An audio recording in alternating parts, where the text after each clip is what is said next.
This is truly breaking news. It seems that Iranian threats have reached the United States of America. Just today, Iranian television read out a written statement from the new leader of Iran, Mojtaba Khamenei, in which he directly threatened America and vowed to take revenge. And just a few minutes ago, police and security services in the state of Michigan were put on high alert. Police responded to a report of active shooting and that a car had crashed into the Temple Israel Synagogue building, which also houses a school. This all happened in the town of West Bloomfield, Michigan. A state of emergency has already been declared in this city. All religious institutions are being placed under protection, and they say that a special operation is currently underway in the state.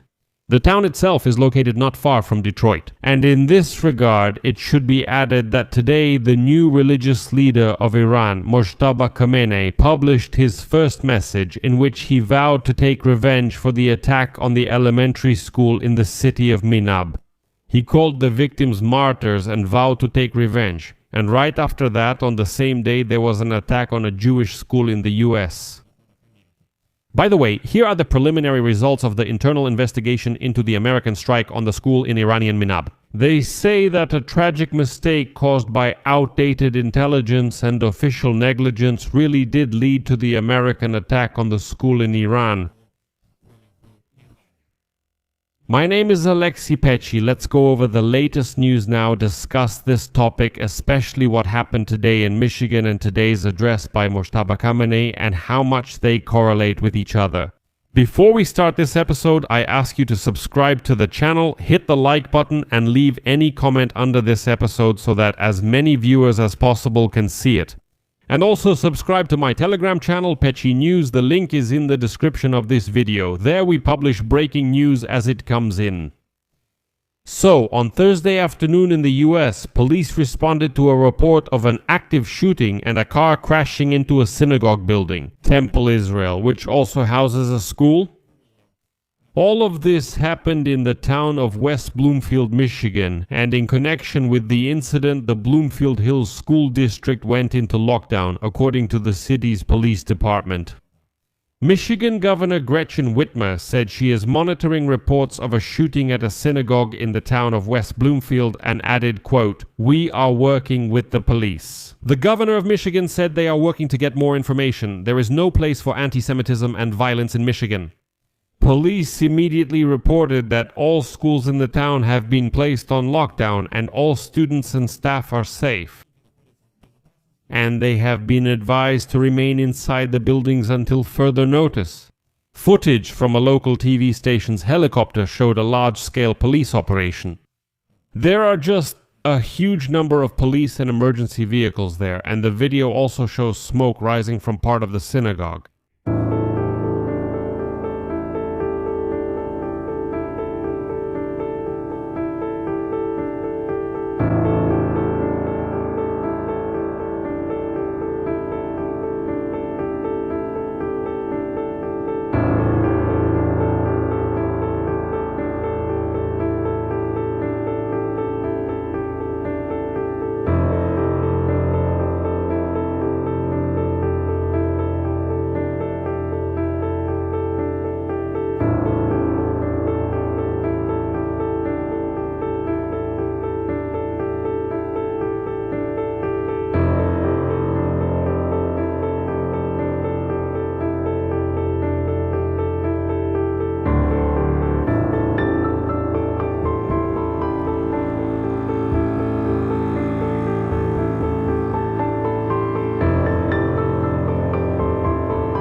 And as you can see in the footage from this video, the police have surrounded the scene and have already sent officers inside the building. Later, the police stated, quote, "We ask residents to stay away from this area to allow the police to respond." Police officers are also increasing patrols at other places of worship in the area.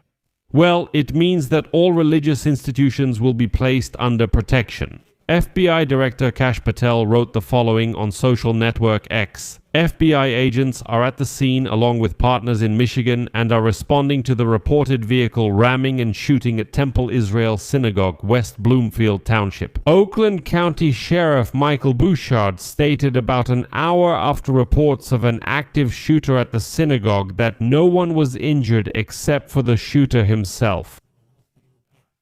Bouchard stated that the preliminary investigation showed the suspect came to the synagogue, was noticed by security, and a shootout began between them. A little later, police sources stated that the attacker died at the scene. Footage from the scene shows a massive police and security presence around the synagogue. The police announced that from now on, all synagogues and religious sites will be placed under increased security throughout the state. It can be assumed that the same measures will then be taken across the United States. By the way, Donald Trump has already been informed about what happened, but as of the time of this recording, there has been no reaction from him yet. At the moment, there is no information about who the shooter was or whether he was connected to Iran. But the events may, I emphasize may, indicate a connection to the war in the Middle East. And here I want to draw your attention to the fact that the attack on the synagogue coincided in time with today's first public address by the new supreme leader of Iran, Mojtaba Khamenei. Although he himself did not appear in public, his address was simply read from a piece of paper on local television. But this address was eloquent. In particular, the new religious leader of Iran, Mojtaba Khamenei, published his first message in which he vowed to take revenge for the 185 children and teachers who died in the attack on an elementary school in the city of Minab. He stated directly, "We will never give up on avenging the blood of our martyrs, especially the blood of the martyrs of Minab." But here I must also add that, as the New York Times writes today, the preliminary results of the internal investigation into the American strike on the school in Iranian Minab are as follows.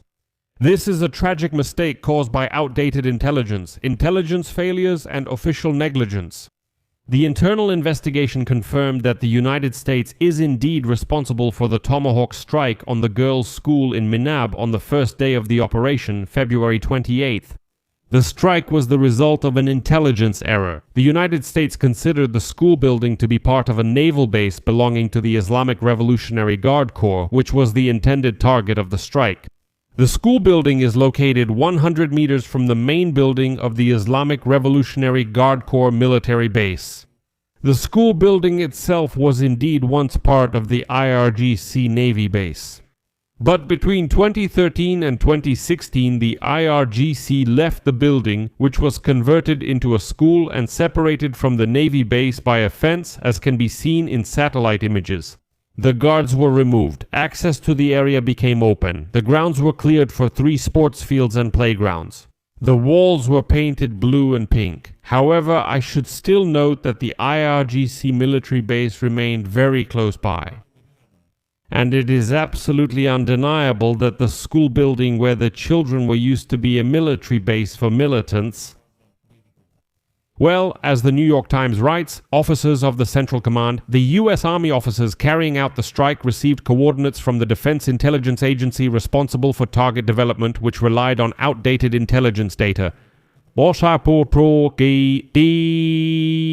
And now in the US, they are looking for those responsible for making such a fatal mistake, although Donald Trump himself refused to admit guilt for the strike.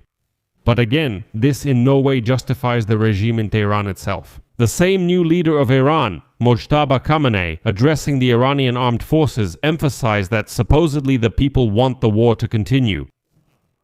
The plan to close the Strait of Hormuz must definitely be continued. Work was also done to open other fronts where the enemy has little experience and will be extremely vulnerable. Now that's interesting. If the war situation continues, these fronts will be activated to protect our interests. This is interesting. What are these fronts? Mojtaba says it's unknown, but the regime in Iran is known for supporting terrorists in the Middle East region such as Hamas, Hezbollah, and the Yemeni Houthis. In addition, Mojtaba Khamenei called on the Persian Gulf countries to expel the Americans from their territory and to close all U.S. military bases in the region. Another quote from him, "These countries must clearly express their position towards those who attack our beloved homeland and are the murderers of our people. My advice to them is to close these bases as soon as possible because they must understand that America's claim of security and peace is actually a lie. This step will also help them strengthen ties with their people, as most of their people are dissatisfied with the support of the hypocritical front and its degrading actions. At the same time, it will increase the wealth and power of the countries." A strange statement, but still. I will talk about today's address by the MNI in more detail in one of the next episodes. I'll leave it at that for now, because there isn't any more updated information. Actually, let me add that today the sheriff of Oakland County, Michael Bouchard, reported that the suspect was found dead in a car near the synagogue in the city of West Bloomfield. According to him, none of the children or staff in the synagogue or the school suspected anything. One of the security guards was taken to the hospital after being hit by a car. Law enforcement is still working to clear the area, but they believe they have located everyone who was in the building. According to Bouchard, the suspect drove into the building in a car. At the moment, officials believe there was only one person in the vehicle. And then the synagogue security staff noticed the person and opened fire on his car. Fire!